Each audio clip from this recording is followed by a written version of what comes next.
এটা হলো আমাদের একটা কিং কোয়েলের সেটআপ। আর এখানে বাস করে এক জোড়া কিং কোয়েল।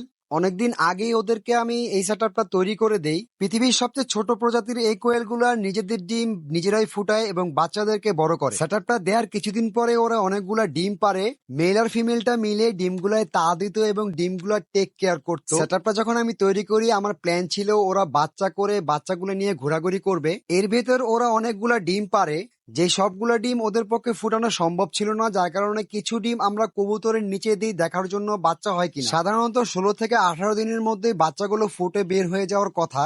প্রায় 22 থেকে 25 দিন হয়ে যাওয়ার পর যখন বাচ্চাগুলো বের হইতেছিল না, আমি একে একে সবগুলা ডিম বের করে চেক করতে থাকি ডিমগুলা ভালো আছে কিনা। খুবই দুঃখজনক একটা ঘটনা ঘটে আমাদের সাথে, সবগুলা ডিম নষ্ট হয়ে গেছে এবং কবুতরের নিচে আমরা যেই ডিমগুলা দিয়েছিলাম ওই ডিমগুলাও নষ্ট হয়ে যায়। ডিমগুলা নষ্ট হয়ে যাওয়াতে আমার একটু মন খারাপ হয়। কিং কোয়েলের এই সেটআপটা আমার খুবই পছন্দের। প্রায় অনেক সময় আমি এখানে বসে কাটিয়ে দিই ওদের দৌড়াদৌড়ি দেখতে দেখতে। তবে খুশির একটা ব্যাপার হলো কিং কোয়েল গুলো আবারও ডিম পারছে। আমি এবার আশা করতে পারি ওদের থেকে আমি হয়তোবা নতুন করে বাচ্চা পাবো। আপনাদের কি মনে হয় একটু কমেন্টস করে মতামত দিবেন। আর যদি আপনারা জেনে থাকেন কোন কারণে ওদের ডিমগুলা নষ্ট হইতে পারে একটু কমেন্টস করে জানাবেন। আর ওদের পরবর্তী আপডেটগুলো মিস না করতে চাইলে আমার ফেসবুক পেজ এবং ইউটিউব চ্যানেলটা সাবস্ক্রাইব করে দিবেন। আর আমার কোয়েলের জন্য দোয়া করবেন। সবাই ভালো থাকবেন।